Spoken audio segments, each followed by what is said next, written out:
Hello everyone and welcome to the All 12 Signs video series for the Aquarius full moon that's happening on the 1st of August 2023. My name's Chloe. I work with card divination, astrology, and I channel energies through my body. This is just one of the ways that I channel, drawing in energies from different dimensions to help us heal. My hands have just gone over my heart chakra, help us clear stuck energy and open up portals to the cosmos, to the creator with our conscious mind, and integrate a sense of peace with our soul's journey. I like to focus on the inner work in these readings, right? I focus on you. The priority is you in this. You are the most consistent thing in your life, right? There may be questions around love or work that may come up. If that is the case, do go check out the description box where my email address is and send me an email and I'll get back to you. I like to tailor to the client. And the reason why I mention this is because in tarot, like court cards and certain cards can be linked into romance or work, all of those kind of things. And I tend to read the energy as what's showing up for you on a very personal level rather than outside forces. If messages come through in that regard that I feel compelled to say, I will say them. But I do like to prioritize on you, right? Because this is, as I said, the most consistent thing in your life. The more that we understand, the more that we integrate and stop shaming, rejecting, and hiding from every different part of ourselves, and we become at peace and more in command of our emotional responses, our actions, and our thoughts, the more that we're in alignment with that contentment of the completion of the whole of the universe within the individual. And that connects to our soul's frequency. That's when synchronicities start showing up. It doesn't mean that everything's all going to be love and light. It can do, but it's more this ability to walk through life as if you are the full, the good, the bad, and the ugly, and enjoy the experience of this strange, ridiculous human incarnation that we're in. It's very intense right in the world right now. There's so much going on, and that can be really overwhelming. It can put us in a fear state where we can take a semblance of agencies by tending to ourselves, by peeling back the onion layers, the trauma responses, the limiting beliefs, and as I said, like finding a sense of integration. The more that our integrational energy is abundant in ourselves, the more that affects the people around us, so the society around us, as well as the collective and the universe as a whole, right? So that energy is then available to the collective. So you're not only helping yourself, you're helping the universe here, guys. I will be reading for Libra and Virgo in this reading.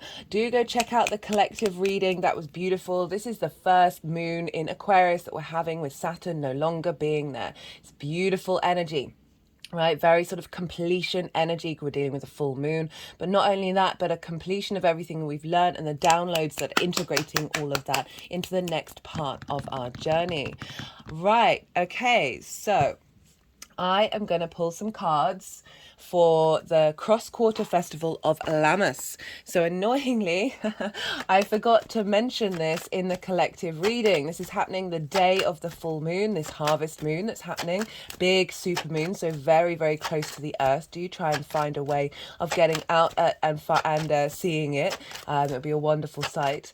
But Lammas, right? So it's Lammas in the northern hemisphere, and it will be Beltane in the southern hemisphere. So this is, as I said, this is a cross-quarter fire festival. These happen in between the solstices and equinoxes. They mark pivot points in the trajectory of the cycles of the season. The more that we're in alignment with this, the more that we're in alignment with our 3D experience and integrate it, the more we can access different dimensions. It's about acknowledging time and space in this reality that we're in order to break out into others. Okay, so Lammas represents the celebration of abundance, of the earth mother, of the grain mother. You know, it's usually a time of bringing in the harvest. With Beltane in the southern hemisphere, this is a time of everything starting to grow, right? Everything's budding. And this card is very appropriate for both of those energies. This is the Seven of Pentacles. This is acknowledgement of all the work that's been done, or all the work that is about to be achieved, right? We are now heading into a phase in the northern hemisphere of going inward, right? Where we had the peak of the sun at the summer solstice, and now we're heading into collection, where we've been very, very, very busy, right? In the northern hemisphere, we've been taking action. The sun has been getting stronger and stronger, sort of taking action, in our energies going here, there, and everywhere. That was a bit Okay, we've got the Devil card in reverse. This is an acknowledgement of the inner power of the earth. This is Capricorn energy. I'm also getting with the Devil card in reverse this acknowledgement of the fact that we are going inward. We are questioning and working with everything that we have learnt so far in this journey. An acknowledgement of that which may have bound us, and in terms of all the action that we're being taken, we're now letting go of that and we're drawing that energy inwards. We're going on an inner journey for the next part of the cycle when we go to the winter solstice. Of this is when the night has more agency than the sun. Admittedly, that's going to really kickstart with the spring equinox, but we're engaging that part of the cycle. We're collecting our resources, collecting that harvest, and acknowledging perhaps that which hasn't worked as well. That's just part of the process. Don't shame that. Don't shame your experience. You may have set out some goals that haven't been achieved, but we are constantly in a loop of cycles and cycles and cycles. A lot of the planets are going to be retrograde over the summer as well, so it's a real time of reassessing and reevaluating all the action that we've been taking. But I do like the Devil in reverse of kind of acknowledging the wisdom of the grain mother, of the nurturer of Mother Earth, right? The supportive, the nurturing, the abundant energy that we have around us, and not feeling that we're in a space of lack, that we're in a space of restriction. With the southern hemisphere, this is Beltane. This is an acknowledgement of the rising of the earth energy, of the abundance that is to come, right? So all the leaves start growing, all the animals start getting very rampant, and it's a striving force. There's still a lot of action involved. There's a lot of action around Lammas. This is the beginning of the bringing in the harvest, right? So that's going to happen over the next couple of months, and already I've got an apple tree in my back garden. I'm very blessed and highly favored with that they have started falling off the tree, and that's when it's an acknowledgement of now's the time to harvest, right? There was blossom around Beltane, right? The seed in which the fruit would be contained in. The acknowledgement in Lammas of we are collecting that which will sustain us into the night. So sustaining rather than a lack energy, right? And a deep nourishment of that inner journey, that we are receiving the benefits of what we've worked on now in order to support us in those moments of darkness, those moments of hibernation. We are cultivating and building and celebrating everything that we've been doing. And really beautifully about the full moon is one of the main aspects with the moon is with Ceres, otherwise known as Demetra. And she's over in Libra where the nodes are, and she's trining the moon. A trine is an aspect of Jupiter, wanting to bring about elevation, wisdom, a sense of cohesion, a bringing together. And then with that wisdom, and we get an innate sense of confidence and an expansion. That's where the generosity and the flow and the abundance comes in with Jupiter. This sense of opportunities coming in after everything that we've been working on, that we're now drawing down into the earth and embodying in our actions after everything that we've learnt with all the do, go stimulation. Now is a more of an observational time of cultivating and drawing that inwards into the physical body and nourishing ourselves with the lessons that we have learnt, the abundance that we have received during this time. So Ceres, Demetra, she was the grain. It's so hilarious that this is the astrology. She was the grain mother, like the goddess of fertility.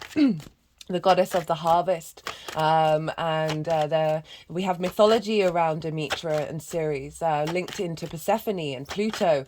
Pluto's playing a big role for us right now, squaring the nodes until January next year. Lots of movement and change and shift, right? So an acknowledgement of the change of the seasons, of a cultivation and a bringing together, and through the actions that we've taken, things are going to move quite quickly, right? Especially with this moon.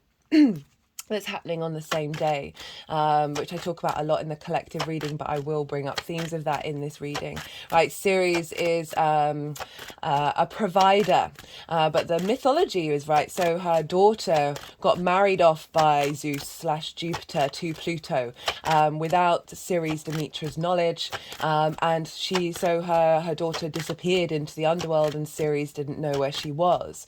It's a deep transformational energy that's based on an older myth of the fact that now the earth is producing its harvest. It will then start to go inward, and it will then start to withdraw and cultivate and compost, right? The turning over. This is when we get the cycles of death and decay that are serving and nourishing the new life that is to come.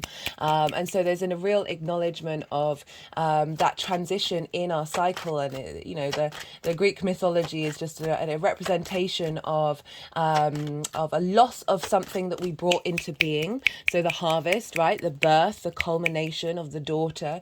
That daughter then goes on her own journey and has to be set free in order to start the cycle again.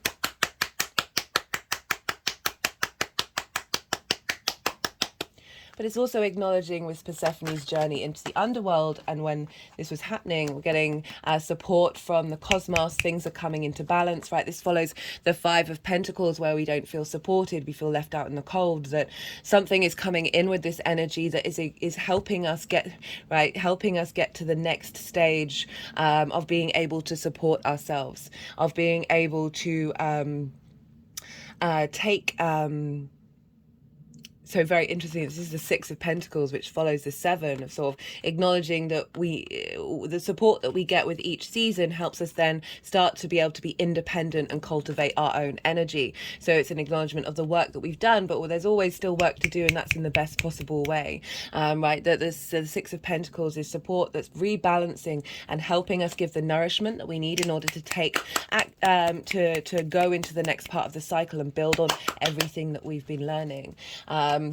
So what was I saying? Yeah, so with Ceres, this is when the harvest disappeared, this acknowledgement of grief, of loss, of that as part of the duality of the universe that we're in, but also acknowledgement that it's all part of the same thing and all integrated, that this benefit of Ceres talking to the moon is providing us nourishment in our unconscious space. So one of the main messages that came through with this full moon, I keep calling it a new moon, with this full moon is downloads coming from galactic energy. So Aquarius is the collective air sign. It's universal truths. It's striving for utopia. It's acknowledgement of the individual, but wanting to work together as a collective.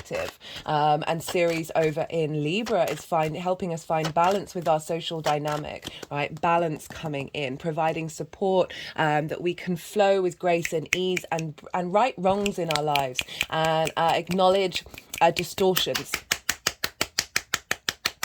that may have blocked our ability to move with more ease and more grace in our flow, in our social environment, that isn't impinging our individual form. So we've got a lot of support from Ceres helping with those downloads. She's providing abundance into the downloads that we're going to be receiving over this full moon, that represent like a culmination of everything that we've been working on since the new moon, but also because Saturn's moved signs now, so everything that we've learned over that, and the grief and the loss and the separation involved with that Saturn transit in Aquarius.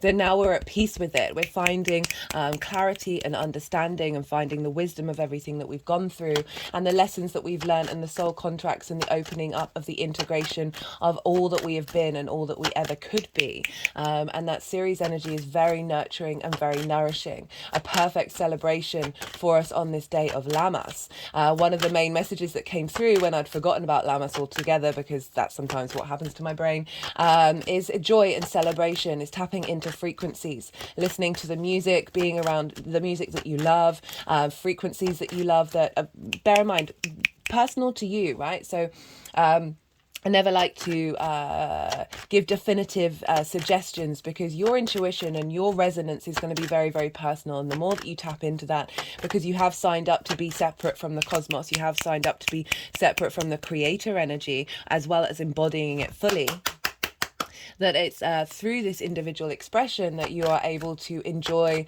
the joy of your existence, right? So have fun, find the joy in your life. The sun is in a Leo, the heart space of us all, the center of the solar system. Finding joy, think about the sun card, which came up in the collective reading. There are sunflowers, a child, the innocence of our expression of joy that isn't curtailed by society, that we're able to express from a place of abundance in flow with the people around us, spending time with your loved ones over this full moon, or spending time embodying fully love for yourself, your individual self, that is part of this collective. It's you that isn't denied to you if you aren't around people during this time, but certainly acknowledge the journey that you've been on, and the difficulties that you've been on, as well as the blessings, right? Difficulties are blessings in disguise. I've really been reminded of a phrase that I channeled when Venus was in Pisces. Venus is exalted in Pisces, so she's raised up high,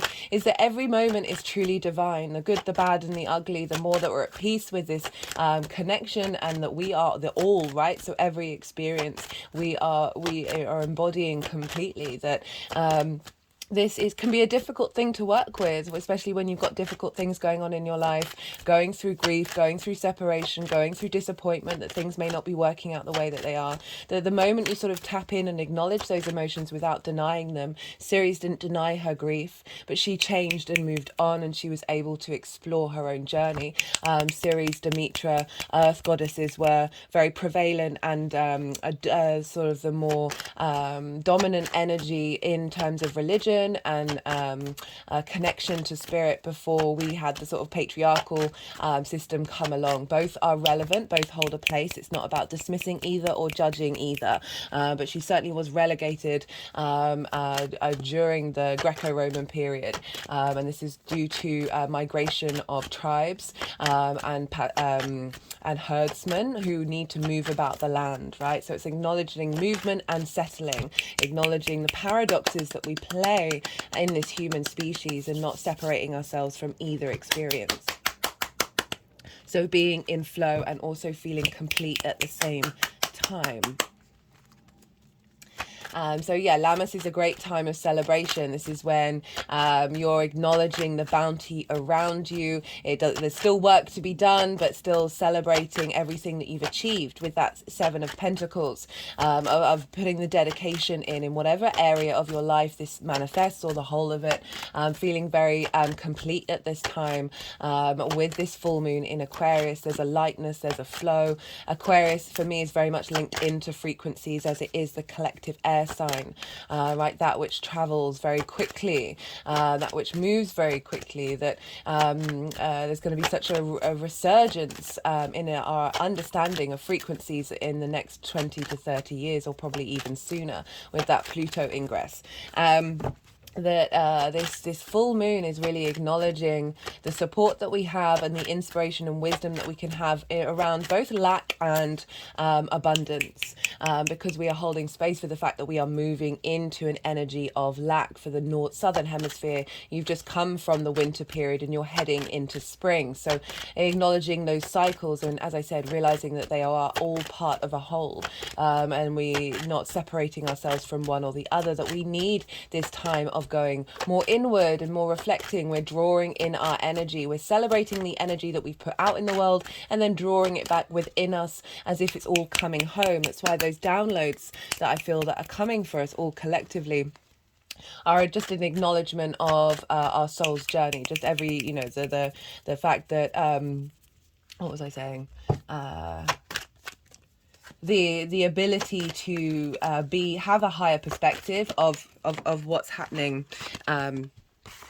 in your own lifetime. Just got the 6, 7 of so we've got 2 sevens, right? So when we get doubles of things, these are little synchronicities to help what's coming around you, right? So it's more sort of an alignment of the matrix of your soul's journey. When we get doubles, and when we get synchronicities in our lives, they're good, helpful tips to help you understand how your life journey is going, and they're going to be very personal to you. There's going to be whatever resonates resonates for you in that moment. And rather than putting defined definitions from other people on them, please spend time in questioning how your connection to the cosmos, to the creator energy, is reflecting in your own being, right? This card kind of acknowledges that all the different possibilities, all the different versions of the universe expressing itself. This is a pleasure principle card, right? It gets a lot of bad rep. It's kind of like not being able to make a choice, being in a state of delusion. But for me, this card's come up a lot in the readings, of an acknowledgement of all the different downloads that are coming in, all the different ways that these downloads are going to impact every area of our lives and help elevate and raise up and be able to live more in a state of not necessarily fantasy in a negative way, but certainly an acknowledgement that we are not consciously aware of everything that's going on in the universe, and there's so much more magic out there. Magic is just science we haven't figured out yet, right? Linking into Ceres and to Lammas, of a celebration of all the different things in your life, an appreciation and value, of abundance and gratitude and acceptance of what is with you, and the possibilities that are out there that we can draw towards us.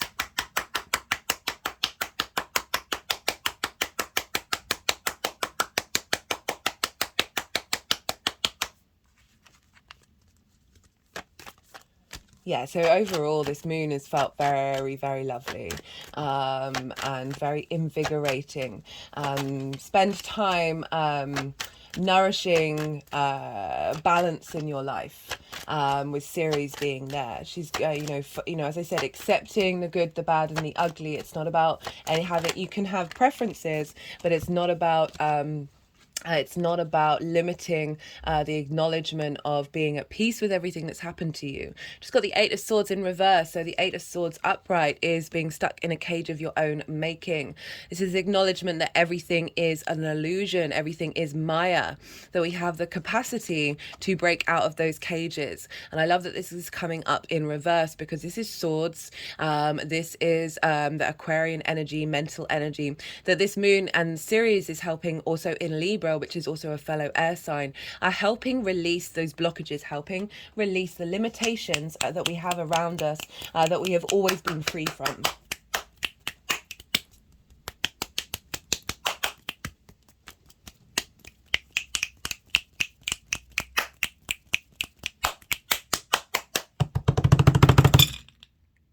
Whoa.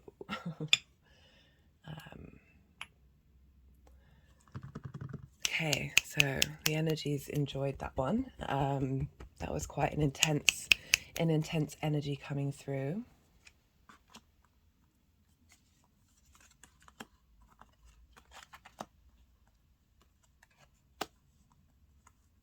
We're finding a lot of wisdom, we're finding a lot of joy with this moon. Something's going to shift very quickly and move very quickly, helping clear out those limitations and blockages.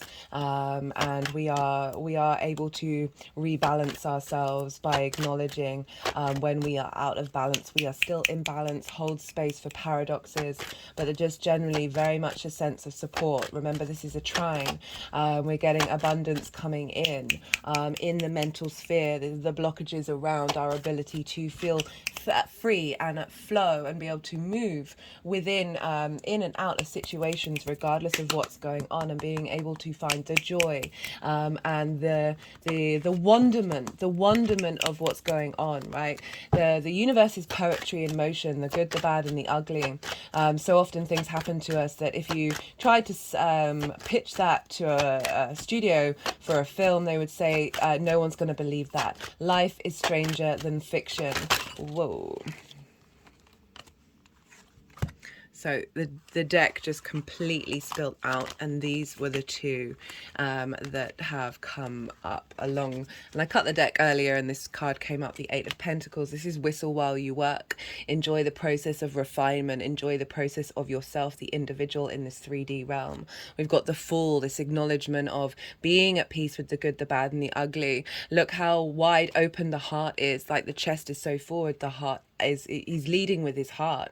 There are mountains in the background representing a higher perspective, and the sun is here, this sense of this freedom of enjoying that in that 3D world. With the Nine of Pentacles, we've got a lot of pentacles coming through, an acknowledgement of us finding the wisdom to take the actions that we need, that are very independent, that facilitate our long-term abundance, however that shows up for you. and really gifting us this ability to walk from our heart space while still being in this 3D world, still acknowledging that work needs to be done, and that, but it's how we look at that work and how we enjoy it. Just cut the deck and got the Wheel of Fortune. This is the Jupiter card. Jupiter is squaring this full moon over in Taurus. There's a real sense of fate is changing, the shift is changing, and that the wheel is moving forwards and upwards.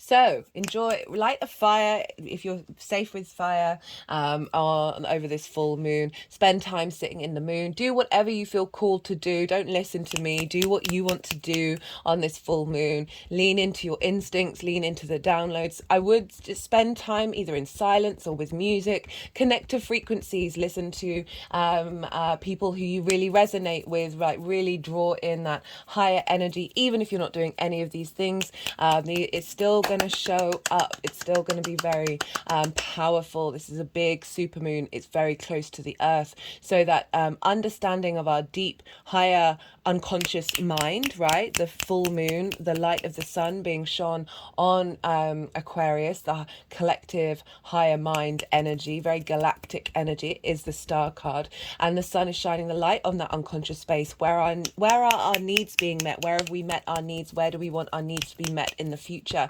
right? How do we nourish ourselves and others? Tapping into our intuition, as I said, from a very sort of higher perspective, from a galactic perspective, in order for us to feel a stronger foundation in the way that we move forward, because we're moving with more grace, we're moving with more ease in difficult situations, because we understand this is just part and parcel of how our current trajectory is. It doesn't mean it's forever, right? Everything is changing. This is lovely. But generally, try and find some joy, find some fun on that day, whatever that means for you. Even if it just means like having a little dance in the work canteen or something. Just a little moment to yourself, doing something that you love, and in celebration and honoring the abundance that you have within you. Okay. I'm going to leave it at that. Thank you so much for watching. It means a lot to me. I am going to be reading for Libra and Virgo. Be good to yourselves, be good to those around you, and most importantly, be well until we meet again. Libra rising. How you doing, Libra? For those of you checking out the Libra energy and it's not your rising sign in the first house, look to where Libra falls in your chart, the house that it's in, the themes of that house, and apply those themes to the messages that come through. Take what resonates, leave what doesn't. It's as if that Libra energy has now moved to the first house. Well, indeed, regardless of whether Libra is your rising sign or not, this is a beautiful moon for you, Libra. And I love that it's just off the bat. It's the first moon after the nodes changed signs. Admittedly, they changed signs on the day of the Cancer new moon, but that was 2 hours afterwards. So this is the first full moon that you're getting with the nodes now in your sign. And so the nodes are linked into the moon. And as I said, regardless of whether it's your rising sign or not, this energy both trines and sextiles your Libra energy. So these are very supportive aspects. They are aspects of Jupiter and Venus. They are the benefics. It's very free-flowing energy. You're not having to work too hard with it.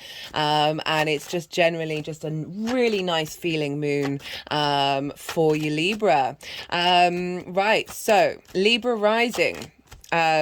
When I talk about the aspects and what the aspects means, for those of you who aren't a Libra rising, that will still apply. But when I talk about the houses, it will be linked into Libra rising. So the moon is in Aquarius, which is a fellow air sign. This is trining your Libra energy. With trines, you've got 2 out of the 3 main things in common. Okay, so you're both air signs, as I said, and you're both yang day in nature, very action-based, very stimulating, going out in the world, instigating, sort of very present, lots of movement. You're not bound by gravity, so there's a lot of frenetic energy. And as I said, very stimulating. And you're also so you're air and you're yang day in nature, but you're different modalities. So Aquarius is fixed energy. This likes to and Libra is cardinal energy. Cardinal energy likes to instigate, starts the ball rolling, and fixed energy maintains that and continues it, right? There's a sense of dedication and loyalty and commitment to that fixed energy. It can also be very stubborn and not willing to change its mind, but you're using two different modalities. So this is where you're on the same team. This is where a lot of free flowing energy comes through. What you're instigating in self is being maintained by this full moon. Also upgrades linked into sort of more fixed elements of yourself. And a trine, aspect of Jupiter, wants to provide elevation, wisdom, expansion, a sense of cohesion. And with this wisdom and a knowing, this is when we have a deep internal confidence. And that's when the sort of more abundance, luck energy, very generous energy, and opportunities come up with a trine. It's very inspirational energy, and this is all trining your first house. Your first house is how you embody your sun or your moon in your actions and your deeds, depending on if you've got a day or a night chart. It's your body, your vitality, your appearance, your character, and often how other people see you, because they are bearing witness to the actions that you take. And so this is getting a real boost from Aquarius, which is over in your 5th house, Libra rising. This is the house of joy. Right, so this is creation energy. That's the main theme for this house. Everything else stems from it. So it's your fun, your amusement, your joy. It's romance, it's short-term dating, it's the pleasure principle. It's creation energy, creative energy. It's children and your inner child. So all of that stems from your creation energy, the crucible that you have inside you in order to manifest things into the world. This ability to express yourselves individually based on the things that give you a spring in your step. So whereas Mars is more that motivation and action to get up and go, the thing that gets you out of bed in the morning, your 5th house is the thing that gives you a spring in your step, the thing that moves you and shakes you up and helps you feel good.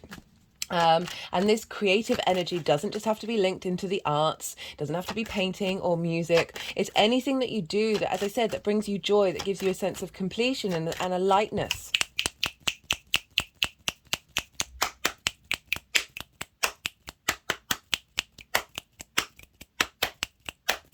And children, and the reason why that stems from that creation energy, well, you create children, but also the creative side of things is anything you sort of birth out into the world are like your children. There's an element of a sort of a parental energy when we birth things out into the world, and it's a beautiful thing. So we've got this lovely trine with you of an embodiment of everything that you've been working on in relation to your creation energy, in relation to your pleasure principle. Go look back to the 31st of January. That's when we had the new moon in Aquarius, and that you can, if you journal or write things down or have just a general reflection on what happened around then, to see what sort of new seeds were coming up, what was showing up in your life during that time. I'll give an example for me. So I did a reading for a friend of mine who's an Aquarius rising. I also met up with my father around this time to help clear out stuck trauma linked into that relationship. And oddly enough, because we feel the full moon leading up to it and afterwards, oddly enough, that friend of mine who is an Aquarius rising reached out to me and gave me a couple of days. I've not seen her in a very long time. She's been out of the country. Gave me a couple of days when she's free, and one of them was the Aquarius full moon. Also, something popped up on my feed that is a gig of a band me and my father like to go and see, it popped up and suggested that we go. So there's this acknowledgement of, you're going to see threads from that new moon show up of like, how are you feeling in this situation? How are you doing? Like a celebration of all that you've been completing over that journey.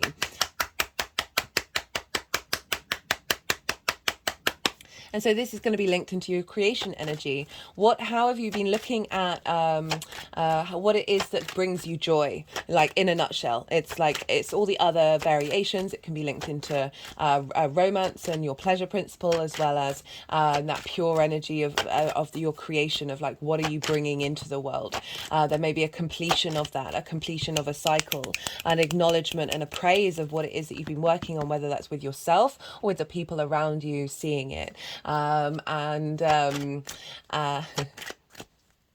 Sorry, I'm just getting, so my Libra rising friend just sent me a voice note before doing this reading. And she has recently, hi if you're watching, she has recently ended a relationship. You know, it's quite a common thing right now with the North Node in Aries and the Venus retrograde, because you're ruled by Venus, that situations around relationship dynamics are going to come up. Doesn't mean endings of them, but certainly a reassessment of your value and what is important to you. And there's just been a chat with our other friends of like just how in awe we are of her, of everything that she's achieved and being able to work through, and like just a real acknowledgement and celebration of her completing a certain cycle in a prioritization of certain things that she would have done in the past, and now setting that free and acknowledging herself, right? Acknowledging herself in the situation. So essentially, like this morning, we were all kind of like clapping for her. So as I said, we feel it in the lead up with these full moons. What else do I want to say? As I said, this is a full moon, right? So things can show up on a full moon in many different scales and in different layers. So it can bring up triggers, bring up triggers to help you see what may have been missed. And that's a wonderful tool. Just bear witness to it, and don't let yourself feel like it invalidates any of the work that you have been doing. That's a dangerous road, that one. And it can also bring up triggers in order for you to go into situations that would normally have upset you, and you no longer are. And that's teaching your body and your emotional space that you are at peace with that, and that's a full integration activation.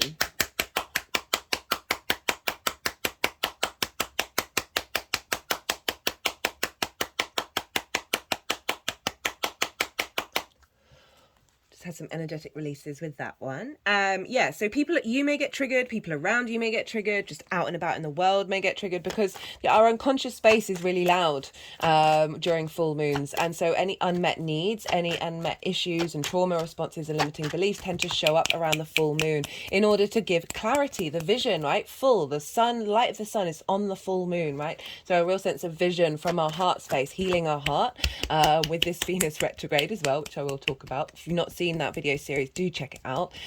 I'll talk about that in a bit. They're just sort of doing things around the heart chakra.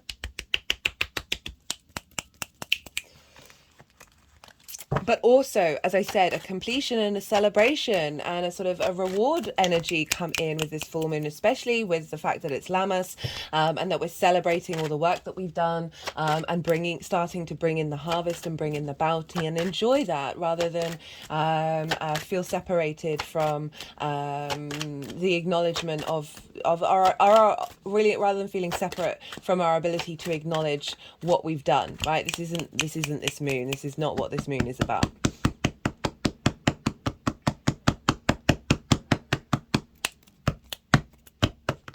And with those of you in the southern hemisphere, I'm trying to integrate that, especially when I do solstice equinoxes and cross quarters, that it's an acknowledgement of that which is budding and building, and the excitement and the celebration of the abundance yet to come, right?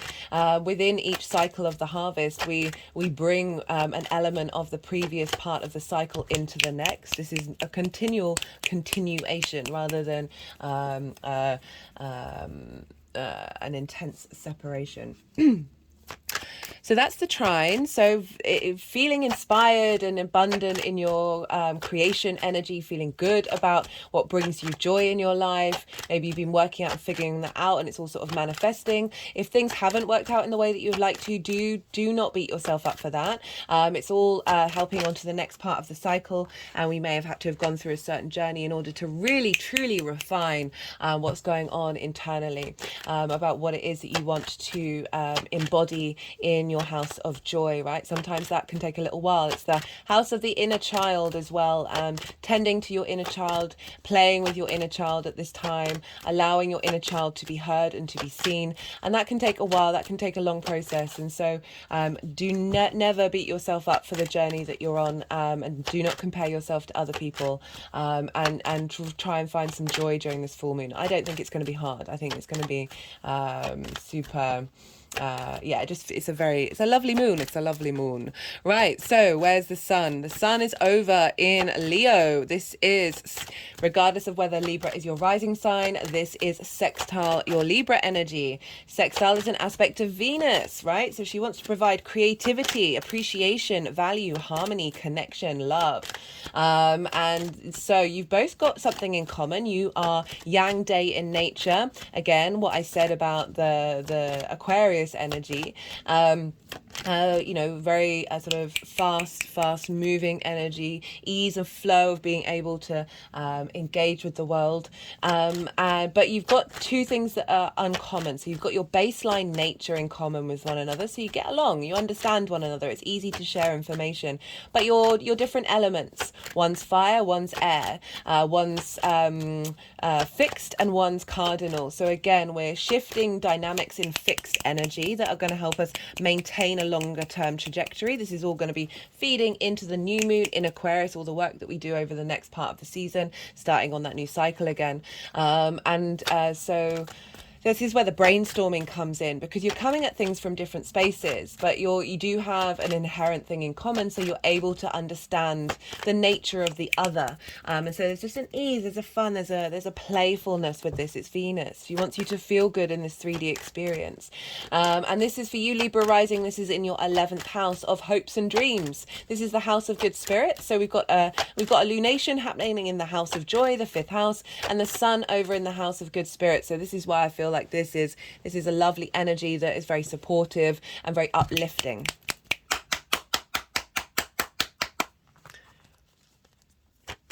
And the 11th house, the house of good spirits, is hopes and dreams, friends, groups, and alliances, reaping the benefits of your 10th house.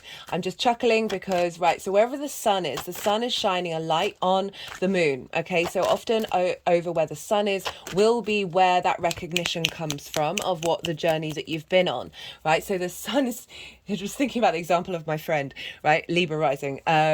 Her group of friends have been celebrating her journey over the last 6 months, and also the journey over the last 2.5 years. You know, she's just qualified to be a nurse, just a phenomenal woman.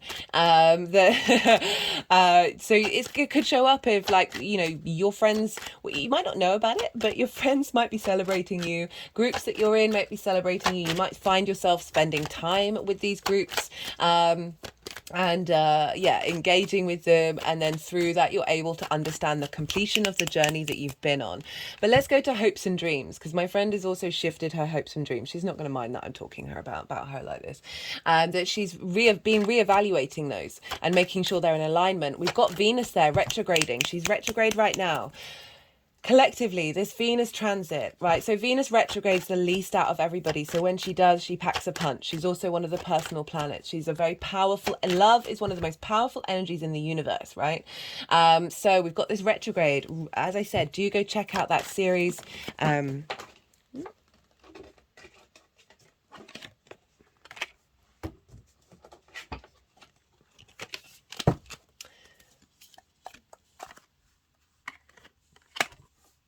Let me just move down a bit, actually, so you can see what's going on. So hopes and dreams. So what have you been working on? Where have they not been working, and how are you shifting and changing with that? Venus being there is really facilitating your sense of value and your appreciation of what your hopes and dreams are, and what you need from your life, what you need from your friends and your alliances, but most importantly your hopes and dreams, and making sure that these are coming from a heart space. One of the cards that came up was higher heart activation. Do check out the collective reading where I break down those cards in a lot more detail. It's really a very beautiful message. that with the sun being there, that this is shining a light on this area of your chart, and so it's shining a lot of heart space, a lot of clarity and vision about your expression of your social fire sign, of really being able to move with flow from your heart, open your heart more, that's in alignment with your creation energy, with that which brings you a spring in your step. So this is a really lovely energy, and this is all sextiling your first house. So finding a sense of appreciation with how you embody yourself based on your hopes and your dreams, and getting downloads in relation to that are making sure that they still bring you a spring in your step, feeling more compelled to engage in friends and groups and open your heart up to them, and then embody that in through your actions, and perhaps communicate to your not only your friends and dreams, communicate friends and dreams, your friends and groups maybe celebrating you, but an acknowledgement of your celebration of them, and the journey that they've helped you on throughout the last 6 months and 2.5 years. As I said, this is the first moon with Saturn not being in the sign of Aquarius, so it's a culmination of everything that we've been learning from that, and a release and a surrender to the next part of the cycle, with the wisdom and integrity that we have drawn down on with that quite brutal Saturn transit. So beautiful, beautiful things. Speaking of Saturn, where is Saturn? So Saturn rules Aquarius in traditional astrology, which is what I practice, as well as my own intuition. And Saturn is over in Pisces, your house of work, health, and routines. You are stepping up to what it is that you need to do and how you embody the way that you work. So that's what the 6th house is for me. The 2nd house are the tools in which you have in order to make your money. The 6th house is how do those tools manifest in what you do, right? What is the lens in which they express themselves through? Saturn moving through here is helping you get dedication and commitment, and structure to non-conformist ways as well. That sort of magic of Pisces, of how do you express your work, what's important to you, how do you take care of your health that's serving you in the long term, as well as the routines that you set up, like really establishing boundaries.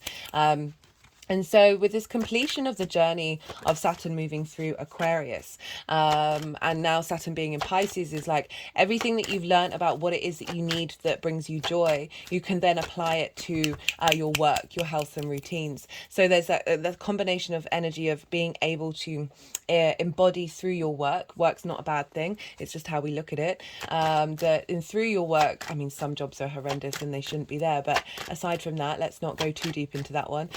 This Saturn is influencing the moon, of like, okay, we need this to, so the 6th house is like the adult in the room, and it's because it deals with topics that we can often find quite difficult to put in the effort with, right? And so I really like that this Saturn influence from the adult in the room,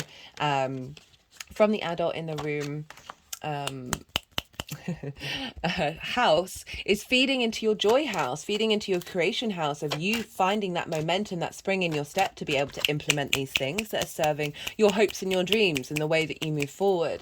Saturn is also being governed by Jupiter, because Jupiter rules Pisces traditionally, and Jupiter's over in Taurus, the give and take between you and the outside world, providing abundance and support for you to facilitate your hopes and your dreams and your creative energy out in the world, the give and take between you and relationships, finding wisdom and clarity of any relationships that you're either leveling up, right? So I gave the example of my friend who's left a relationship, but it's a leveling up of relationships as well, whatever that is, of leveling up of that give and take, the intimacy, time, money, things, energy, with the square that we've got with Jupiter, because Jupiter is squaring the sun and the moon, as well as influencing Saturn, of saying, hey, let's get this into balance, let's get this person feeling good about the dynamic between you and the outside world, facilitating that into your growth and maturity of how you work. There's still bringing you a spring in your step that's also acknowledging the work that you've done on your hopes and your dreams, getting a lot of downloads and maturity in relation to your creation energy, and yeah, just very, very supported. You've got Ceres over in your first house,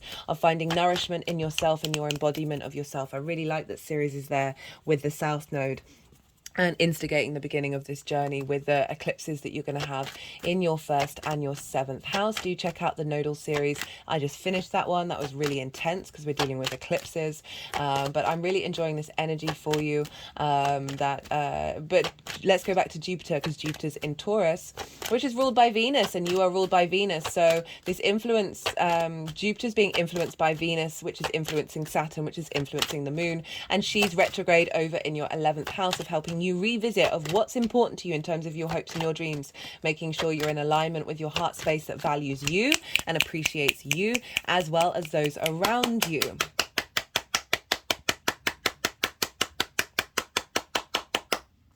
And the buck stops with the sun in this cycle. So Saturn rules Aquarius. So Saturn's governing the moon, Jupiter's governing Saturn, Venus is governing Jupiter, and the sun is governing Venus because the sun is in its own sign. And so the buck stops with the sun. This clarity, this joy, this embodiment of joy that is feeding into the moon during this time of just getting the energy from the galactics that they really, and by galactics I just mean that higher perspective of the cosmos. It can come in so many different forms that they want us to enjoy this experience, this 3D reality. They want us to work from a heart space that is truly authentically ourselves.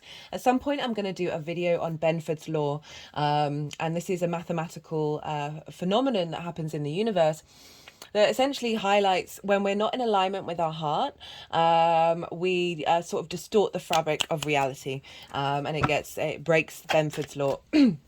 So very relevant. You are ruled by Venus, making sure that you are in balance with your heart space, and with empathy and compassion, and fulfilling in order to fulfill your hopes and your dreams. Do not dim your light when it comes to your hopes and your dreams.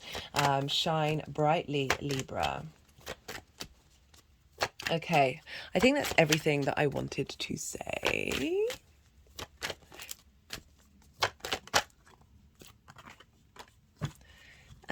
So I'm going to go quiet now.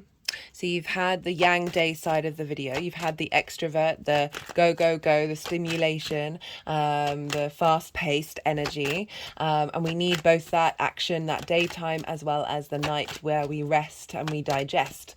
So let's digest. I'm going to go quiet so you can digest all the information that's just come through, and see what's already been coming up for you in your life. We do feel it in the lead up to the full moon and afterwards, as well as just like letting it all settle, and see what intuitive hits you get about what this means for you on a personal level. Yeah, look to where your Saturn is in your chart as well, because Saturn rules Saturn rules Aquarius. So wherever Saturn is in your chart, the house that it's in, the themes of that house and the sign, that the energy of the sign is going to show up for you personally in this for this full moon. So that's going to help add on another little layer of what that means for you on a personal level. Right, so I'm going to go quiet now. We're going to digest. I go quiet because, well, one, I finished what I needed to say, and two, when the energies want to move the cards around, I have to soften my mind. I have to allow the energies to shift and move the cards around in the way that they would like to, and then put them into piles. And I have to, it's difficult for me to channel, think and talk at the same time while I'm doing that. So I'm going to go quiet, then I'll come back round again, and talk about the tarot in relation to the astrology. There'll be a pile for the lead up to this full moon, the moon itself, and then how this energy is manifesting moving forwards.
Okay, Libra. So, peaked too soon. Right, so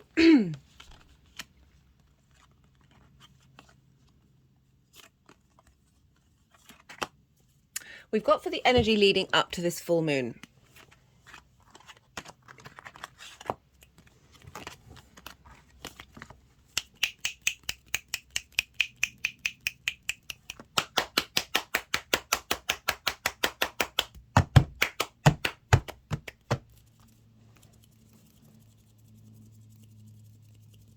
I obviously wanted to do some more energy work for you, Libra.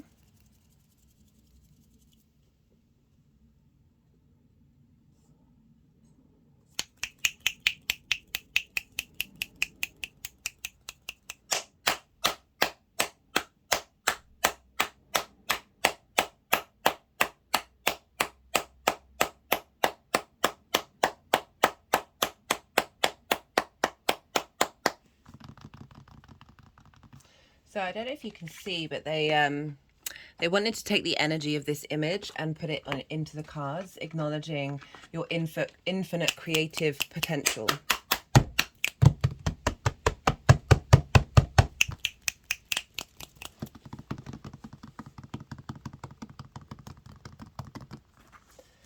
Right. Okay. No. Maybe it's because you've got the nodes in your sign, right? So this is what happened when I was doing the nodal series. Because I can try and stop it, but like everything in my body is sort of resistant to that stopping it. So I'm so aware of your time and energy and how precious it is. That's always a thing in my head that's sort of blocking the ability to let this just flow out naturally, because I don't want to waste your time, basically. Not that I feel that the energy work is wasting time, but the just acknowledgement of how precious time is, and how, yeah. Okay, so we've got for the energy or the lead up to this full moon, we've got the Four of Swords, the Ten of Wands in reverse, and the Two of Swords in reverse. This is acknowledging that you've gone through some deep contemplation of a situation. We've got the Three of Swords above here, representing heartache, heart pain. We all know what that Three of Swords looks like in the tarot. It's one of the most easily connectable cards in terms of the metaphor behind it. It's not just about romance. It can be about anything that has blocked your creation energy. And it feels like you've been spending time in contemplation and trying to find the truth of the matter, right? We've got the Ace of Swords at the bottom, trying to find the truth in the matter of what that really means to you. But this is in a church, right? So you may not have felt it, but you may have felt it, of just feeling quite at peace with the journey that you've been on through this exploration. We've got this with the Ten of Wands in reverse. This is a release of burden, a release of creative energy that's been blocking you, that has been restricting you. And we've got the Two of Swords in reverse. This is about being able to make decisions based on your creation energy and what it is that you need from that. And it's coming with the Chariot and the Queen of Wands. The Chariot is confidence. The Chariot is knowing what you want and knowing what resources that you have. You have all the resources of the universe at your fingertips. Being able to take action and move through life with a sense of command, with a sense of victory, right? Having let go of some of these burdens, let go of some of these things that have blocked your ability to make decisions. A decision was made, right? Very clearly a decision was made, whatever that means for you. And it's now empowered you. Okay. Also, this is the Cancer card. This is linked into, for you, Libra rising, your 10th house of career, life purpose, and how other people see you, the big outside world.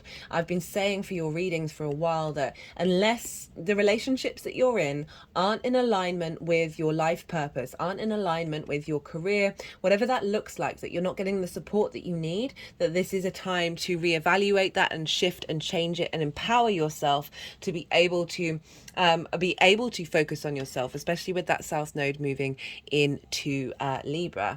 The Queen of Wands, nourishing and taking care of your passions, of your drive, right? Wands is very passionate, very creative energy. The queens, they nourish, they cultivate that fire. So there's something that's happened that shifted this dynamic of what you're prioritizing, and you're prioritizing you. Very independent energy. Look how she's sitting, right? So very confident in who she is, being able to say no to things and be able to be very forthright in what it is that she needs when things come towards her.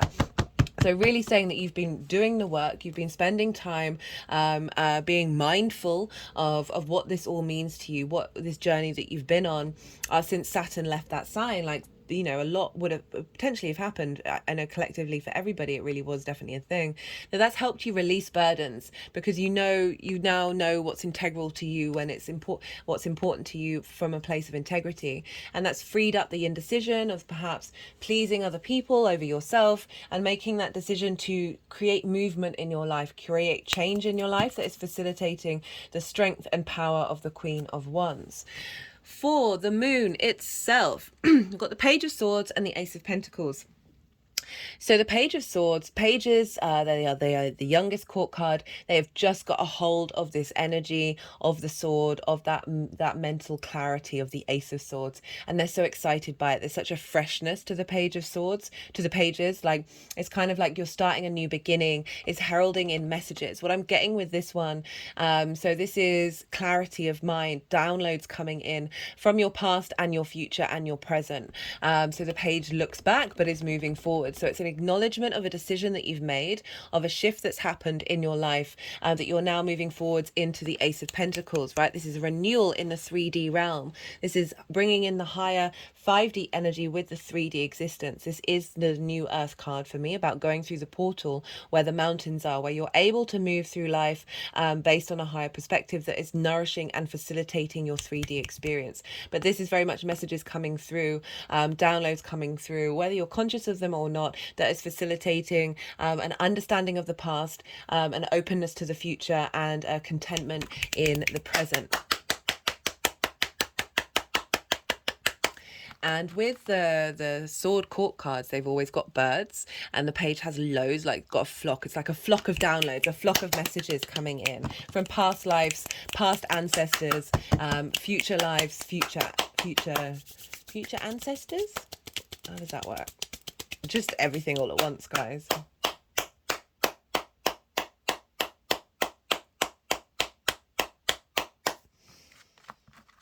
Yeah, aces are a big renewal. Aces are a yes. What's shifting, what's changing here is taking you into a new dimension, a new portal of elevation that is facilitating your 3D experience. Okay, for the energy moving forward, what's going on? Well, we've got the Seven of Wands and we've got the Temperance card.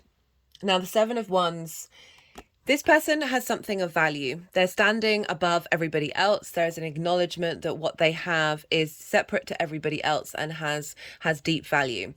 So they're just moving it over the heart chakra. We're just having an energetic release at that.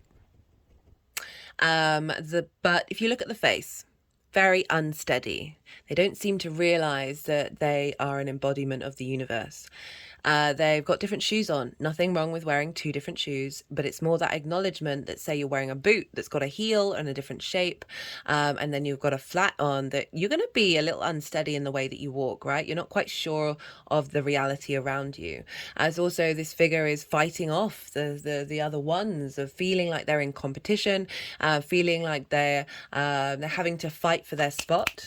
It feels like with this card, always, you know, it's a step to try and acknowledge the value of yourself. And oh no. Okay, so it was with Temperance. It is with Temperance and the Queen of Swords, and Judgment. Yeah, I got that, but let's do this in order, shall we, guys? that I feel like after this completion of this full moon, of this cycle that you're on, that you're really going to be able to be drawing down the energy of knowing your value. And so that can be impacted by the way that we deal with things that we love and that bring us joy. Like if there's been difficulties and limitations and frustrations with that Saturn transit moving through there, that can feel like there's a heaviness around that. That now with this new moon, we're completing that part of the cycle. And with the Temperance card, this is about alchemy, that now you're able to see clearly, but there's an element of working with magic, tempering every part of you to bring that healing back in, right? You've taken action to make a decision and change something, whatever that may be, whether that's an internal space or an external space. And now having been able to make that decision and be in command and be in control rather than feeling overburdened and what was the other card?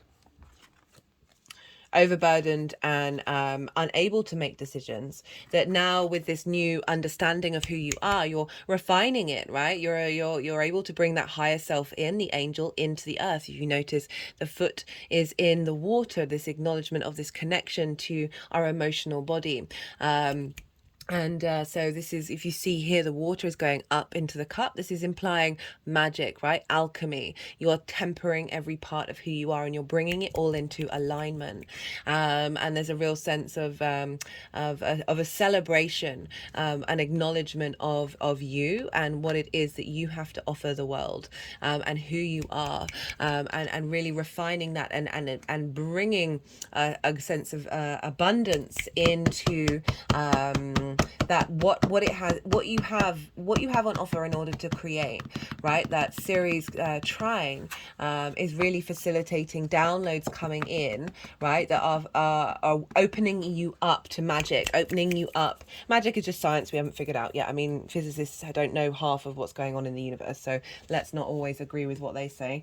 That there's a real you're starting this journey. You may feel that you know that you're worth, but I'm just, with this card showing up, it's an acknowledgement that that might not be ingrained, that might not be embedded yet and integrated yet. But these cards are phenomenal for what's happening, because we've got the Queen of Swords and the Judgment card. These are what's crowning that energy. The Queen of Swords, you know, look, she's just got one bird above her head on her crown chakra. She represents having a higher perspective, but she's being able to see things clearly. She's nourishing this new engagement with your creation energy. She's nourishing it from a higher perspective and being able to speak her mind, right? She has boundaries and she expresses them. She's very in command, and this is with the Judgment card. So with the Death card, Temperance and Judgment, they act as stages, right? So the Death card is acknowledging that which we need to let go of, that which has had authority over us. Having done that, we then work to alchemize what remains,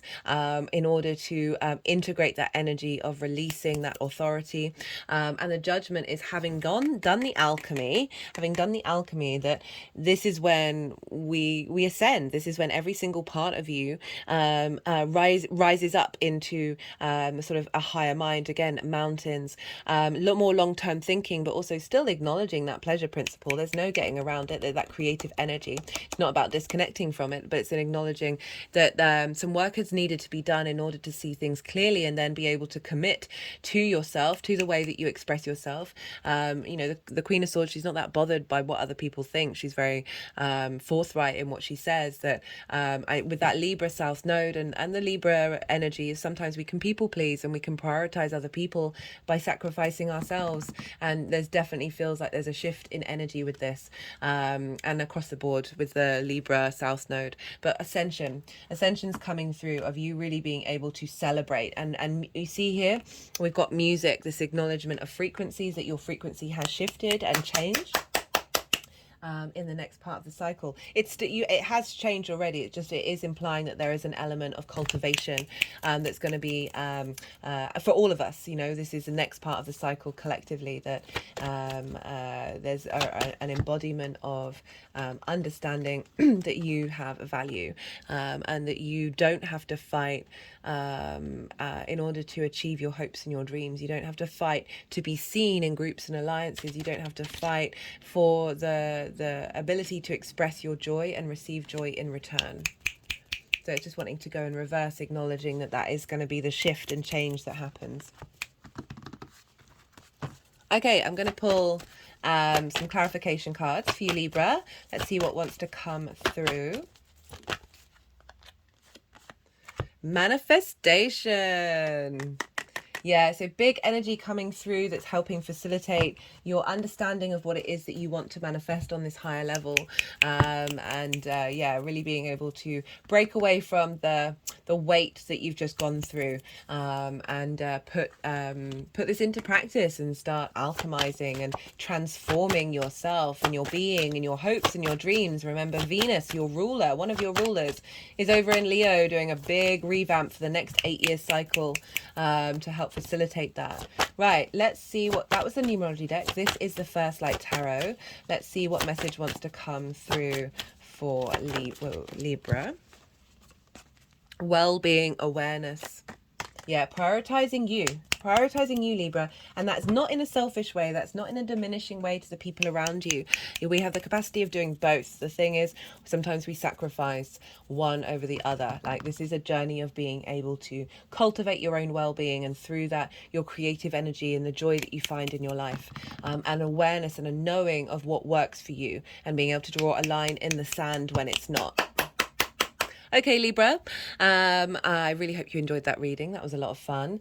If it resonated, don't forget to hit the like button. All interaction on the channel, whether it's a comment, an emoji, saying what sign you've checked into, really helps. This is a growing channel, so it helps the YouTube algorithm go, we're going to push this out into the world.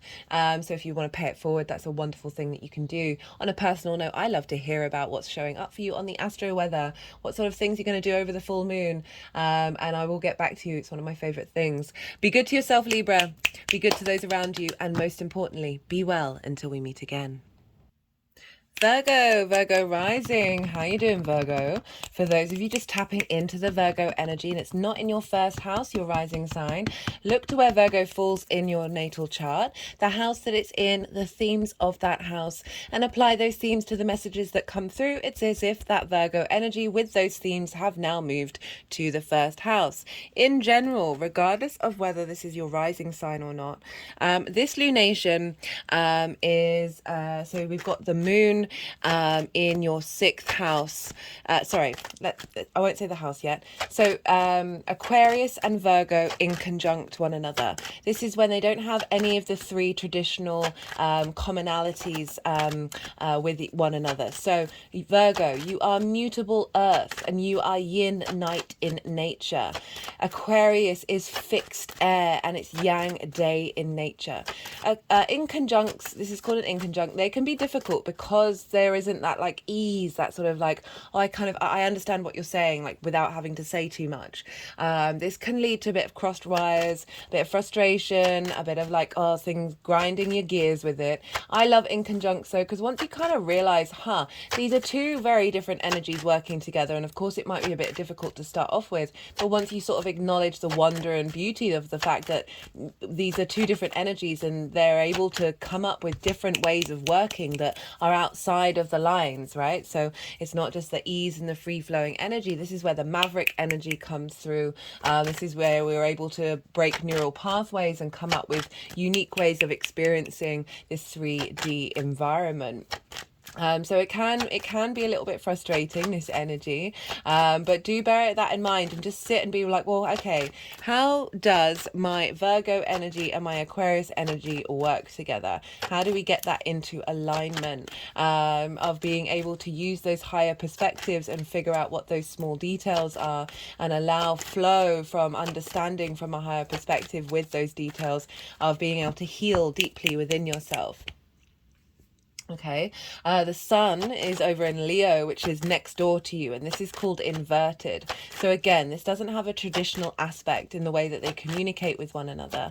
You're very different, like, you know, the same with Leo is fixed fire and yin and yang day in nature, so nothing in common, but doesn't mean it doesn't have an impact, and doesn't mean there are actually things in common. They're just not the main 3 big hitters. So imagine 2 people sitting next to each other, but they are both facing forward, so they know that they're sitting, they know that there's somebody else there. You can feel it on so many other less obvious ways, right? Very subtle energy. And I don't say subtle as in as if that's a lesser version of energy in any way, shape, or form.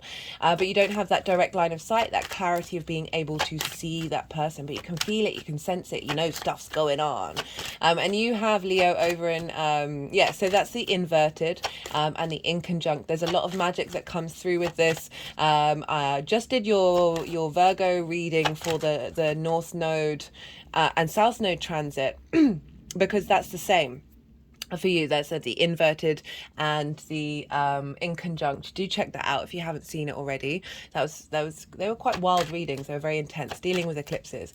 So and the reading that came up for that was phenomenal. Like, I was like, what on earth is going on with Virgo? Because, you know, based on traditional ways of interpreting inconjuncts and inverted, you wouldn't think it to be that much of a powerful reading, but it very much was so, which confirms you know, I not only work with Hellenistic principles but also my own intuition of what shows up. I am prepared to question everything and not just accept something as rote. It's about experience.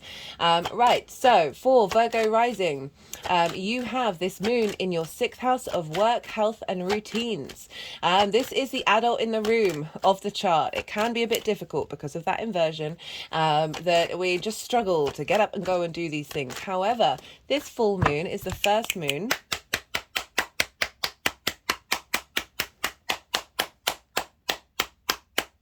Sorry, I try not to speak when they are clapping just so loudly.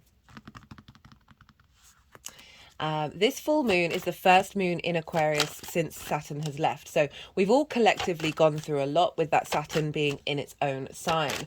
And now we're sort of breathing a sigh of relief. We're letting release. We're understanding and having clarity of everything that we've just gone through. So with Saturn moving through your 6th, you would have really stepped up to dedication of how it is that you work. So the 2nd house are the tools in which you make your money. And the 6th house is how those tools are used. What lens do they move through? Okay, they just wanted me to go all the way back then. Lean all the way back. Stretching out the spine. What was I saying? Apologies for that. Sometimes when I channel, like, everything just disappears out of my head. Yeah, so it's the lens in which you work. So the dedication and commitment that Saturn's brought in for you over the last 2.5 years. There may have been restrictions and boundaries around that work, and now with understanding everything that we have learnt from that, and we're getting downloads on top of that upgrade, right? So with that understanding, that completion of that journey, we're integrating, and therefore then we're opening up space for new downloads to come through. I'm just tapping over my 3rd eye.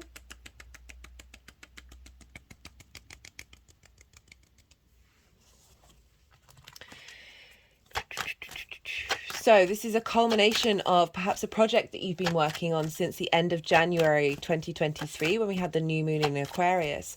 I will be putting the dates in the description box if you want to go and check that out, because it's good to often see what came up around that time, what you started, and seeing what's reflected in you at the moment with this full moon. So full moons, this is when the light of the sun is reflected on our unconscious space. So our unconscious space is very loud during full moons. This is when we get disruptions. This is when people kick off. So there is a possibility that you may get triggered about something, and it's only in order to show you what you might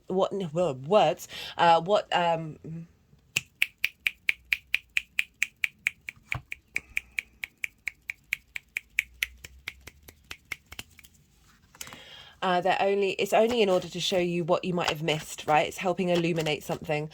So bear witness to any triggers, any frustrations you may go through, and as well as it can trigger you, the people around you, into situations that would normally have upset you, would normally have caused a flight or flight response, or fawn, or what's the other one? Fight, flight, freeze, or fawn. That you then don't do that in that situation. You move through that, and that's helping your body and your emotional body know that it's safe, know that it's integrated. So all these things are really great things to show up, even if they might be a little bit difficult. The other side of that is a celebration, is a completion, is an acknowledgement of everything that you've been working on, reaping the rewards of that.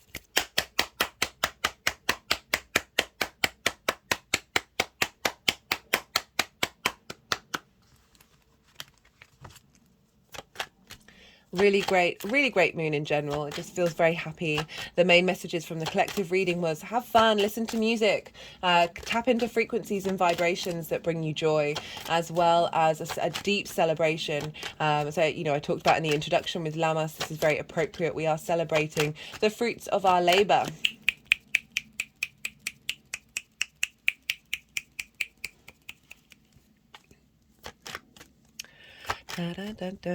Yeah, so as I said, maybe a completion of a project, a revelation around health, a nourishment around your health, an illumination on how your habits and your routines are in alignment or helping establish a future alignment. Feeling good in your physical body.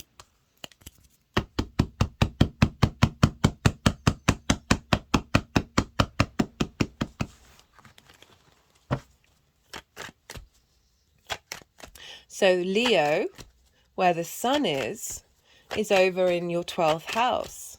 This is your hidden house, your house of mysteries. This can be a heavy house. This can be, because it's the unconscious space. It's where our trauma responses and our limiting beliefs are. I'm just going to pause for a second. Well, what was I talking about? I was talking about the 12th house. So it's the hidden house, the house of mysteries, our unconscious space, our limiting beliefs, our trauma responses, and underneath all that is our magic, right? So you've got the sun moving through there, shining illumination on that which has been hidden from you. You might find yourself spending a bit more time cultivating behind the scenes something, and just a more focus on the magic of who you are, as well as unraveling that which hasn't served you, or that which has served you up until this point but is no longer part of your soul contract. You might feeling you need for rest during this time, or, you know, because it's Leo, it is the sun, there's a lot of illumination there, there's a lot of vibrancy in that house. So the sun, so often wherever the sun is an acknowledgement of where the moon is, so it's what's shining a light.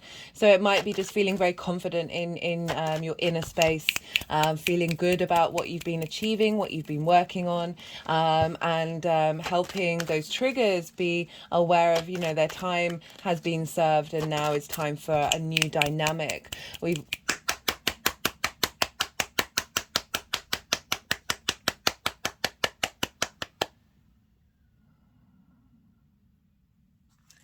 So really beautiful energy coming in for that.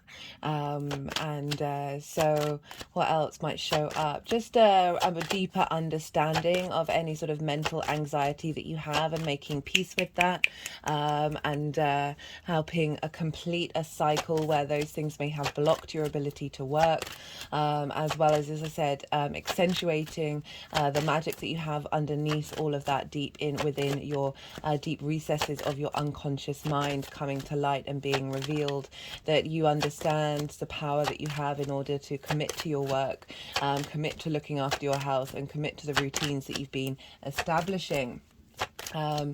Right, because we are dealing with a Aquarius moon, we look to where Saturn is, and so Saturn's over in your 7th house.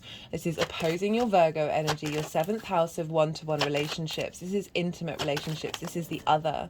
This can be business partners, one-to-one clients, working very intimately with people on a one-to-one basis, as well as your intimate friends and intimate life partners. So this is more long-term committed relationships, and your commitment and your relationship with spirit as well.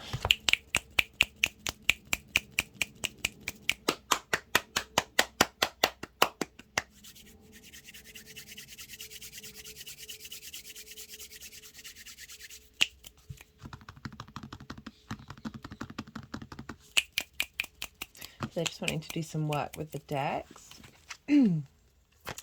And oh, okay, did that flip? Did we get a flipper? I don't like it. So Saturn's wherever Saturn is influencing what's going on in Aquarius, and so you've been really dedicating yourself to understanding what it is that you need from one-to-one relationships, having a sense of authority and integrity in the way that you operate with people on a one-to-one basis. So there may be people coming into your life around this full moon, Sorry, the energy that I'm, because I'm dealing with the 12th house here, so the energy is a little bit more hidden in terms of this deck, and like it's there's definitely a vibrancy coming in here. Right, so Saturn's influencing your 6th house of making sure that your relationship with other people is in alignment with your work, right? Getting downloads from the cosmos, a reconnection to your commitment with the creator energy or something that is higher than you, whatever, however you want to look at it. That's helping bring in downloads to your ability to embody your work in a fully committed way, from a higher perspective as well, with that Aquarius energy of really being able to see, provide truth in the way that you express yourself in your work. You know, being able to tap into sort of left field ways of dealing with health and with your routines. And yeah, so Saturn being in your 7th house is perhaps interacting with people on a one-to-one basis during this moon. Oh, okay. Where did that go? There it is.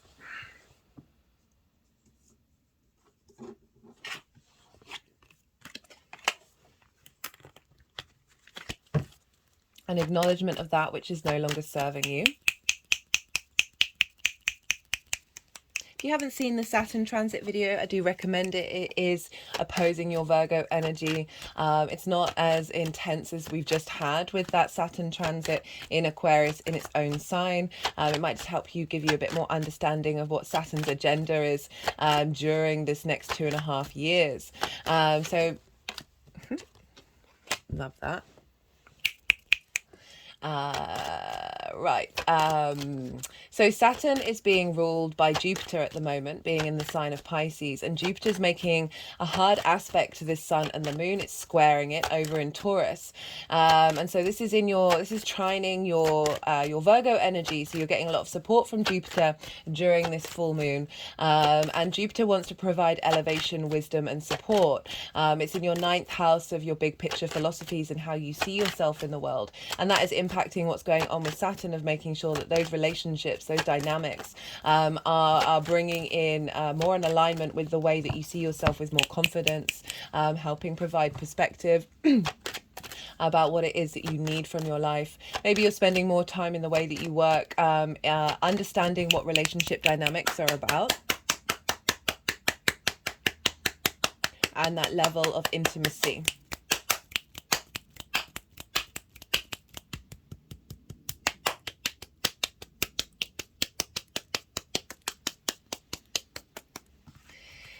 And so Jupiter, as I said, is squaring this moon and the sun and the moon. And so this is about bringing about manifestation, bringing things into reality, bringing in that sense of confidence and understanding with who you are. Like really, Jupiter through the nights is fab. If you haven't seen the Jupiter transit video, do check it out. There's lots of transit videos that are all obviously interlinking. There's so much nuance in the skies right now.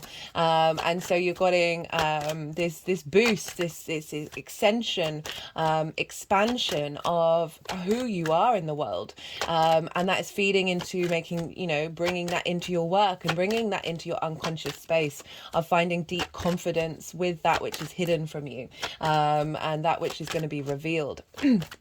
Jupiter is in Taurus, which is ruled by Venus. Where's Venus? She's in Leo, right? And so she's retrograding. Again, another transit video I really recommend. That she retrogrades the least out of everybody, and when she does, it's got a big impact. She's starting a whole 8-year cycle for your 12th house, a sense of valuing the depths of who you are, valuing and finding peace and harmony with your unconscious mind. And so she's influencing Jupiter, and so this understanding of the magic of what you have within you is being funneled into Jupiter, of being able to expand that in terms of your perspectives in the world. That's feeding into the dynamics of those one-to-one relationships and your understanding of those one-to-one relationships. That's impacting what's going on in the celebration of the work that you've been putting in and how you embody that, a validation with that, whether that's by the outside world or but for yourself internally, particularly because we've got the sun in the 12th house, which is is very much a private house. And Venus is in the sign of the sun, right? So the energetic transfer between all these planets stops with the sun, even though this is a full moon in the sign of Aquarius, because the sun is impacting Venus, Venus is impacting Jupiter, Jupiter's impacting Saturn, and Saturn's impacting the moon. And so the sun is really shining, bringing you vitality and joy in your 12th house, bringing that sense of clarity and vision and direction, a sense of purpose to what's going on there. And you know, as I said, you're getting a revamp by Venus, so this is big changes happening with this understanding of everything that you've just gone through over the last 2.5 years, and particularly what's been built since the end of January this year. Right, what else did I want to say? So Ceres is over. So this is the trine with Ceres that I talked about in the introduction in terms of Lammas. She is the grain goddess. She is the earth mother. She is that which provides bounty. And she's over in your second house of your values and how you value yourself. The South Node has just moved in there as well. And so Ceres is helping provide support and nourishment in terms of how you value the skills that you have, of your manifestation, how you value yourself, and how that's impacting the way that you view your work and the way that the cosmos views your work as well. We're getting a lot of downloads coming over this this full moon. A lot of input from the galactic energy, from that which is like a higher, broader perspective of really aligning us with that energy as we move forward into the next part of the cycle, and sort of an ease and a flow with it. As I said, listen to music, maybe embody a frequency while you work over this full moon, and yeah, very, very empowering energy for you all.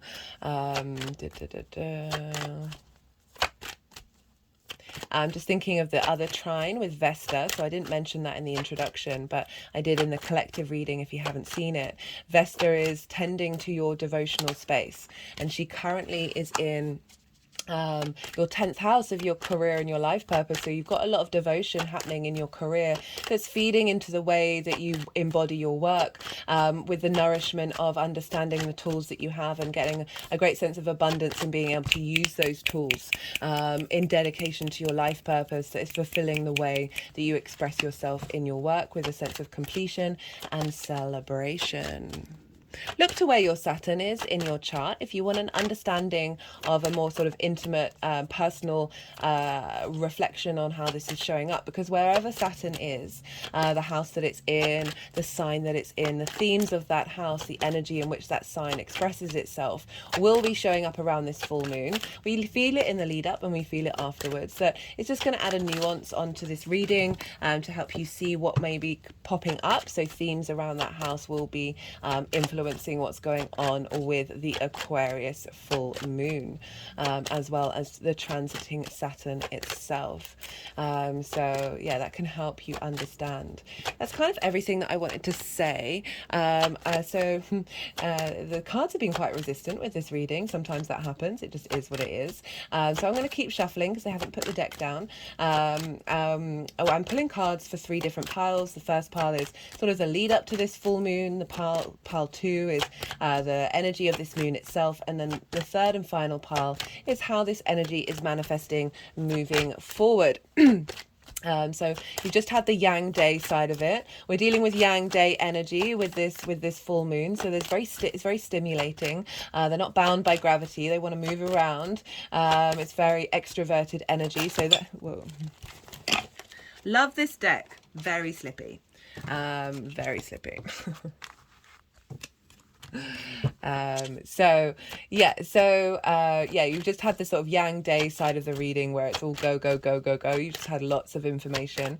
So we need our action, and we need our rest, we need our sleep, we need our day, and we need our night. So I'm going to be going quiet, and this is the yin night side of the reading where you just let all that absorb, you cultivate it, you nourish what's happened, and see what intuitive hits come up for you in relation to this full moon and what this means for you. Also, when I finish shuffling, the energies will want to move the cards around. And so this is when I find it's a little bit, I have to soften my mind, so it's a little bit difficult for me to channel, think and talk at the same time. So this is when I go quiet, as I said, and then I'll come back round, and when they've moved the cards around into the right piles, and I'll then bring in the messages from the tarot in relation to this full moon and what energy are we drawing into us for the next part of the cycle, to the next new moon in Aquarius at the beginning of next year. So it's always part of a constant loop over and over and over again.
We've got 2 3s.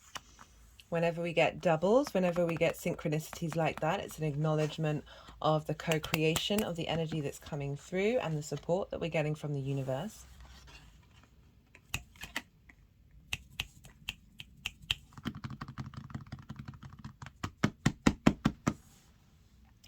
Some pretty powerful cards here, Virgo.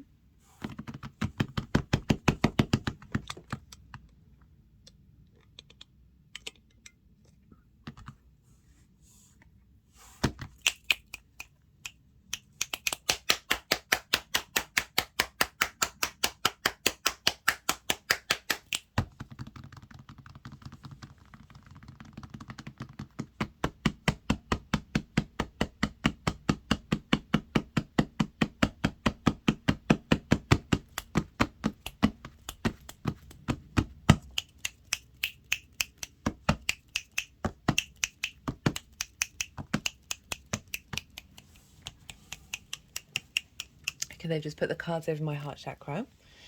So this is the energy of the lead up to this full moon. What you've been working on, what you've been clearing out. You've been clearing out grief and blocked ideas of how you work and how you understand yourself, right? So the 5 of Cups is about grief. It's about looking at the 3 of Cups that have fallen over, and very funnily, you've got the 3 of Cups have shown up in this reading of a focus on lack, right? Grief is a very important, powerful part of the human experience, but sometimes we can get stuck in it and not be able to turn around and see the 2 of Cups. There is a sense of balance, of love. There is abundance here of going over the bridge to this new place of safety. But these 2 cards showing up with the Fool is an acknowledgement that you have taken the dedication and time to work through these energies of grief. Perhaps things in your work and the way that you embody yourself haven't worked out in the way that you've wanted to in the past. And we've got this, okay, they're wanting to put the card over. We've got this with the 8 of Swords, which is caged in by illusion, right? So this is very much about Maya, of things of being able of things that we think are reality that aren't actually reality. Okay. And with the Fool card, this is acknowledging, as I said, that you've been moving with a heart space. You've been going through and working through these difficulties of blockages, right? These are both blocked energy. That the Fool is coming along with an open heart. You look how it's this chest is so widely out. There's this sense of operating from a heart space and experiencing life, the good, the bad, and the ugly, as a space of adventure, right? There's mountains in the background representing a higher perspective, that you have been taking the time to navigate that and work through this and work through that process and enjoy this new journey that you've instigated in the way that is a separate from this, having worked through it, that you're then able to embody a new dynamic in the way that you work, the way that you take care of your health and your routines, and like really acknowledging that the pain that you may have felt with that Saturn transit over the last 2.5 years. Saturn in its own sign can be quite brutal, but the lessons that you've learned have helped you open your heart and be able to walk with that higher perspective of that Aquarius energy in the way that you embody yourself, and just enjoying the process of work rather than necessarily fixating on the end result. For the moon itself, we've got the Queen of Wands and the Three of Pentacles. Queen of Wands, nourishing your passions, nourishing the way in which you bring in your ability to express yourself through work, health, and routines, right? It's the 6th house, it's the adult in the room. The Queen of Wands is showing up saying you're adding on to this journey of the Fool, of this confidence of what it is that you want to express, the confidence of the way that you want to work. Very passionate, very creative energy. She's very independent energy. It's not necessarily thinking about that which you don't have, the loss of that grief energy. The Queen of Wands certainly isn't trapped by mental constructs that are blocking her. She's also got a sunflower in her hand representing joy, right? So this is bringing in joy and momentum and being able to nourish the way that you work and nourish your health. We've also got this with the Three of Pentacles. This is mastery. This is acknowledgement of your own mastery, acknowledging that you have something to offer that is of value, right? You're taking care of yourself, and this energy is reconfirming that and bringing in downloads to upgrade everything that you've already been doing and working on. This is also about collaboration. So this may be with other people. So these people have all got something different and they're all bringing something to the table in order to create something beautiful and long lasting. This can also represent work, health, and routine, that you've got them in alignment, and the way that you're embodying yourself is expressing that fully and being very confident in that. And so this full moon is really a celebration of everything that you've been doing, as well as facilitating that integration, that celebration of that advancement, and integrating it, completing as in an embodiment of that. And the downloads that are coming through are really going to facilitate this journey of feeling confident in who you are and how you express that. With Saturn in the 7th house, it could be that this full moon, having gone through this work, this is now the next part of the cycle of other people in your life, those business partners, those one-to-one clients, or whatever it is, friends, romantic partners, however that shows up for you, that are coming in with this sense of you now know what you have to offer. So the people that are coming to your life are matching that, are facilitating that. How this energy is manifesting moving forward. So Virgo, we've got the Mercury card, the Magician. So we've got your ruler coming in with the Three of Cups. So remember those Three of Cups that had fallen over in the Five of Cups. We've then got the Three of Pentacles. This is acknowledgement of three, of bringing together energies and being in harmony with it. This is a celebration, and ease and flow, whereas there may have been difficulties before of perhaps, as I said, that building on the collaboration energy that is bringing people into your life where you're going to work with in flow, and there's a sense of abundance here and a sense of celebration and feeling good about yourself, just generally feeling good about your health, routines, and the way that you work, and just adding a little bit more lightness in your step, a little bit more joy, and in the way that you engage with it. And I love this for the 6th house because it can be a difficult house. And with the Magician, you have all the resources you need in order to create magic based from a place of love and emotional connection, right? Really loving what it is that you do. And manifesting things in the world that facilitate those higher ideals, right? Acknowledging that you do, as I say, have all the resources that you need in order to embody your work from a higher perspective and take care of yourself in a very nuanced way, as well as if we bring in the 12th house of confidence in that hidden part of who you are, collaboration with that unconscious mind, the magic that you have there and how you facilitate that in your work. And again, the magic of the 12th house and the harmony, right, of all those different parts of you that are in that unconscious space that are now more in union, and facilitating your ability to take action in the world and manifest things into your life. Okay, I'm going to pull some clarification cards. That was fun. Rebirth. So this is the numerology deck. All the decks are in the description box if any of them take your fancy. We've got a rebirth coming out the other side of this difficult journey, and this full energy still maintaining. I really do feel like it's still very present. You've instigated that. Now it's just coming with more confidence and more mastery of that full energy. That you come out the other side of something that may have been difficult or old limiting beliefs that may have blocked you, right? So that grief and the Eight of Swords of, like, if we bring in the 12th house as well, of like unlocking things that have served you up to a point and making peace with them. We've just got the soul identity, right, come through. So you being able to really connect to your soul's energy in the 12th house, the magic of who you are, and be able to express that in the way that you work. That's really beautiful. It's just a double sort of confirmation. Like, if you see the Fool starts a new journey. So it's an acknowledgement that you have instigated a whole new cycle. Right, Virgo, I am going to leave it at that. If anything resonated, don't forget to hit the like button. All activity on the channel really helps this growing channel. It helps the YouTube algorithm then push it further out into the world. And so even if you just leave a comment or let me know what sign you're turning into, that would very much be appreciated, but not expected. On a personal level, I love to hear about how this is showing up in your life. I love to know about how the astro weather is affecting people, and I will get back to you. I love having a chat about it, so if you feel so inclined, it would be lovely to chat. Be good to yourselves, Virgo. Be good to those around you, and most importantly, be well until we meet again.